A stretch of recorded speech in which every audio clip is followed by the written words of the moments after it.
Okay, let's talk about something really specific. You're an expert in your field, right? You can read dense, complex research papers, you get all the nuanced arguments, but then you walk into a coffee shop, you hear a casual conversation, and suddenly you feel like you're back at square one.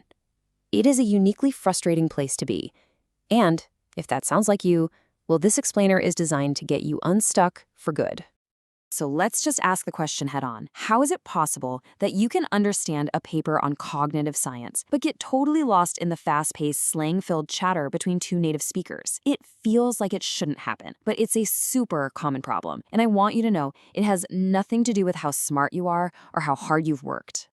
And this is the most important idea we're going to talk about. You've already done the hard work of leveling up. You're there. You don't need another level. What you need is a totally different way of thinking. You need to tune your skills. Think of it like a high-performance race car. It doesn't need more engine. It needs to be perfectly calibrated for the track. That's what we're going to do. So let's dig into why this plateau even exists. And first things first, I really want you to hear this. The problems you're facing are completely normal.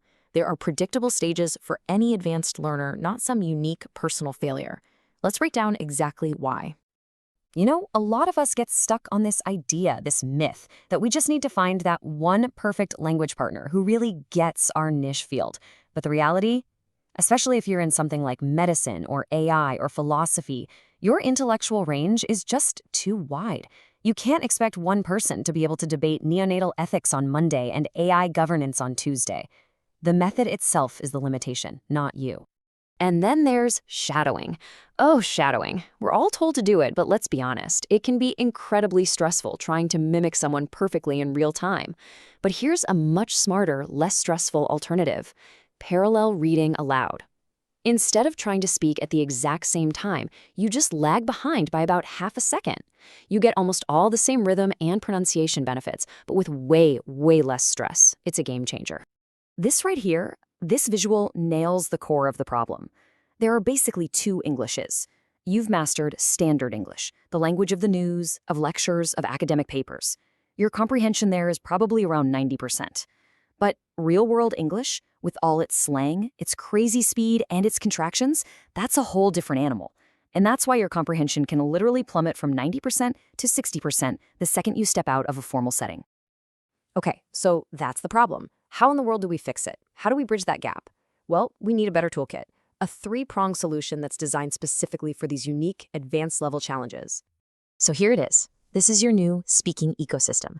Think of it as three essential parts that all work together. First, we're going to use AI as your intellectual sparring partner. This is for the deep, complex stuff. Second, we're going to use native speakers, but only to work on your flow, your rhythm, your confidence. And third, we're going to use very specific self-practice to build the actual physical muscle memory of speaking. Let's get really practical. What does this actually look like? Well, with an AI like ChatGPT's voice mode, you can literally debate the fine points of your field anytime, day or night. Then when you do talk to a native speaker, you stop expecting them to be an expert in your field. Instead, you focus only on the music of the language. And for your self-practice, one of the best things you can do is just read articles from your own field out loud. It's like going to the gym for your mouth. Now, theory is great and all, but a real plan is what makes the difference. So this next part is the blueprint. This is the exact daily routine that puts all this strategy into practice. And it's built for one thing: maximum impact in minimum time. And the best part? You're probably thinking this is going to take hours out of your already busy day. Nope, this entire high-impact routine, it just takes 25 focused minutes. That's it, 25 minutes. Totally manageable, even if you're swamped. So, here's how you spend those 25 minutes. We start with a quick 3-minute warm-up, just a little monologue about your day. Then, 10 minutes for the main workout, deep speaking on a specific topic. After that, 5 minutes of reading aloud to build that muscle. And we finish with a 2-minute cooldown, where you just focus on refining 1 or 2 phrases from your session. It's a complete workout for your English-speaking brain. And to make sure that 10-minute core session is super effective, you can use a schedule like this one. You basically rotate through your areas of expertise. This forces your brain to constantly switch gears and pull up that high-level vocabulary on demand.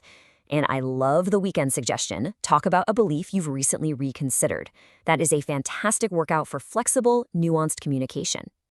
And through all of this, let's just remember why we're doing it. The whole point, the real goal here, is to close that frustrating gap between the incredible complexity of your thoughts and the fluency of your expression. You've already got the brilliant ideas. This is just about giving them the voice they truly deserve. All right, so we've got your speaking tuned up. Now it's time to tackle that other beast, the listening gap. This last section is all about the specific drills you need to finally master that fast, messy, real-world English. Remember that 30% gap in your understanding we talked about? Well, here's the secret. It's almost never caused by big, complex vocabulary. The culprits are these little guys. Words and phrases that never show up in textbooks but are everywhere in real conversations. Reductions like gonna and wanna. Fillers like you know. Slang like that's insane. These are the keys that unlock natural speech. So to attack this systematically, here's a 30-day listening bootcamp. Week 1, you just train your ear for those common contractions. Week 2, you focus on slang and filler words. Week 3 is all about training for speed, using a really cool technique we'll talk about in a second. And then in week 4, you bring it all together and apply it to advanced podcasts in your own field. This chart is a great way to visualize the shift in your focus.